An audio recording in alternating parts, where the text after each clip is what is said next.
印度成功试射首款反辐射导弹，印媒吹嘘可媲美美军最先进型号。然而哪里来的自信远超中国产品？敬请关注。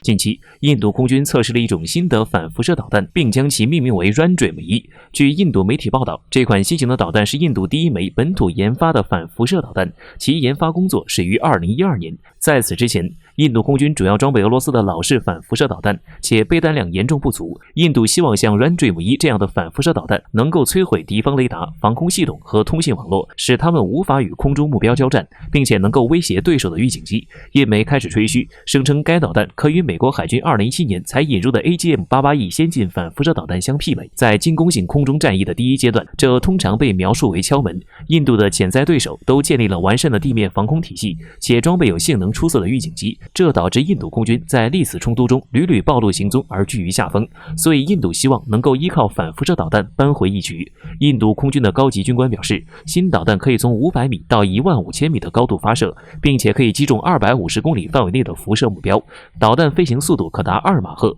令对手无法拦截。但也有印度评论家认为，印度空军公布数据时过于理想化，其实导弹的飞行速度在 0.6 到2马赫之间，而实战射程在100到150公里之间。当然，外界也不会相信印度有能力独自开发如此难度的武器。按照近期的经验，其核心技术恐怕还是源自于俄罗斯或者以色列。作为区域竞争对手的巴基斯坦空军装备了巴西的 MA-21反辐射导弹，这些导弹集成了巴空军的幻影3、幻影5战斗机上 ，GF-17枭龙也能够发射。而中国空军的鹰击91则威胁性更大，其仿制于俄制 KH-31P， 最大射程150公里。那么这么说来，岂不是在射程上要远超我国？不过由于采用了冲压发动机，鹰击91导弹全程飞行速度高达 3.5 马赫，而印度新型 RANDREAM-1导弹最理想化状态也不过是2马赫，鹰击91几乎是它的2倍，大大落后于我国。据我国的飞行员们透露，其从发射到击中目标往往只需要几分钟。中国空军已经将其集成到歼10C、歼16、歼轰七等数款主力战机上，且装备量非常大。